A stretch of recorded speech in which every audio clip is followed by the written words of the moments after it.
Bentornati nella soffitta di Pippo, il posto dove i ricordi hanno sempre le curve giuste e le luci restano volutamente soffuse. Proprio come le atmosfere che ci piacciono tanto. Se siete nuovi, fatevi subito un favore.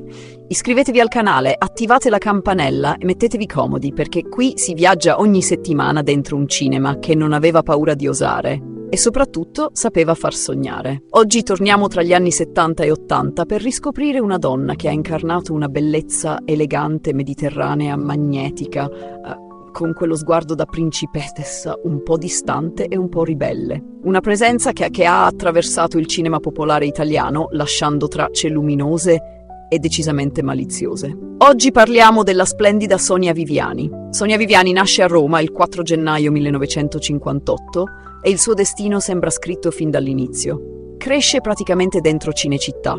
Il padre è scenografo e lei, da bambina, respira cinema a pieni polmoni. Tra un set e l'altro, tra piume di pavone e scenografie monumentali, si diverte a ricreare scene dei grandi film insieme al fratellino. Altro che giochi, qui si faceva già cinema sul serio. È lì che nasce una passione autentica, naturale, mai forzata. A 16 anni decide di buttarsi. Risponde a un annuncio su una rivista, viene notata immediatamente per quello sguardo profondo, intenso, quasi aristocratico, e finisce dritta sul set dei Guappi, diretta da Pasquale Squitieri. Accanto a Franco Nero interpreta una giovane vedova dell'Ottocento, alle prese con dolore, lacrime e drammi veri. Un debutto tutt'altro che leggero, affrontato con emozione sincera, voce tremante, ma con un carisma che era già tutto lì. Lo charme, quello, non aveva bisogno di rodaggio. Da quel momento la sua carriera prende una direzione precisa e affascinante. Sonia si muove con naturalezza tra i diversi generi del cinema italiano, passa dal film d'autore alle commedie più disinvolte fino alle pellicole più audaci, senza mai risultare fuori posto. Il suo fisico statuario, i capelli scuri e quell'aria da principessa moderna, sì, proprio da Carolina di Monaco mediterranea, la rendono unica. Non è un caso se il pubblico inizia subito a notarla. Sonia non è solo bella, è scenica. Anche quando entra in scena per pochi minuti, lo schermo sembra restringersi tutto intorno a lei. Ed è proprio questa aura particolare, a metà tra nobiltà e trasgressione, che la porta lontano dall'Italia. Negli anni 70 vola in Turchia, dove diventa sorprendentemente una vera star. In un film ormai leggendario accetta una scena che altre attrici avevano rifiutato per pudore. E da lì scatta la magia. Il pubblico turco si innamora perdutamente di lei. Viene soprannominata affettuosamente la nonna, per via del titolo del film, ma di nonna c'era solo l'astuzia, quella di capire perfettamente come funzionava il gioco del cinema. In pochissimo tempo viene scritturata per una seconda produzione e diventa una sorta di bellezza esotica, sofisticata, amatissima dal pubblico locale. Nel frattempo in Italia, Sonia continua a farsi notare nelle commedie all'italiana più libere e irriverenti. Non importa se il ruolo è secondario, basta uno sguardo, una camminata, una battuta detta con quel tono lì e lo spettatore è già conquistato. È una di quelle presenze che rubano la scena senza mai sembrare forzate.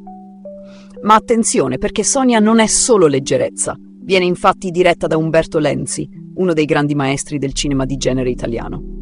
In Incubo sulla città contaminata interpreta una giornalista americana. Il film, oggi considerato un cult assoluto, è ricordato per il ritmo serrato, l'atmosfera tesa e gli effetti speciali forti. E indovinate un po', una delle scene più memorabili e scioccanti del film è proprio la sua. Una presenza breve, sì, ma impossibile da dimenticare. Gli appassionati ancora oggi la citano. Parallelamente al cinema, Sonia conquista anche le riviste più importanti. La sua incredibile somiglianza con Carolina di Monaco diventa quasi leggendaria. Non una vaga ispirazione, ma proprio quel tipo di eleganza naturale, quel volto che sembra uscito da una corte reale, solo un po' più audace. Le copertine arrivano puntuali, Playman, Blitz e persino l'edizione italiana di Playboy. Scatti sempre raffinati, sensuali, mai volgari. Sonia viene raccontata come una donna di classe, capace di osare senza perdere stile, un equilibrio raro. E la cosa incredibile è che il suo fascino supera anche i confini europei. In Giappone si innamorano di lei al punto da produrre una sorta di biografia romanzata, un film documentario che racconta la sua vita come se fosse una soap elegante e misteriosa. Sonia viene ritratta come una donna affascinante, sfuggente, quasi irraggiungibile, un piccolo cult per intenditori che conferma quanto la sua immagine fosse internazionale. Sul set raccontano tutti: Sonia era una professionista vera, determinata, puntuale, ma anche ironica.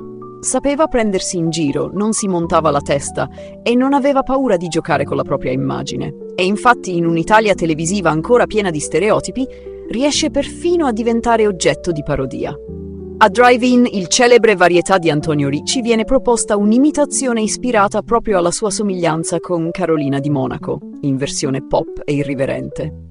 Una consacrazione definitiva: quando ti imitano sei entrata nell'immaginario collettivo. Con l'arrivo degli anni 90 e con il lento spegnersi del cinema di genere, Sonia continua a recitare, ma in ruoli più piccoli, spesso in commedie corali o in cammei divertiti. Poi con grande eleganza decide di fare un passo indietro, si allontana dalle luci della ribalta e sceglie una vita più riservata. Nessuna rincorsa alla nostalgia, nessuna esposizione forzata. Una scelta coerente con la donna che è sempre stata. Oggi Sonia Viviani resta una delle interpreti più affascinanti e autentiche di quella stagione irripetibile del nostro cinema. Un volto che raccontava libertà, audacia e una femminilità consapevole, capace di sedurre senza mai diventare banale.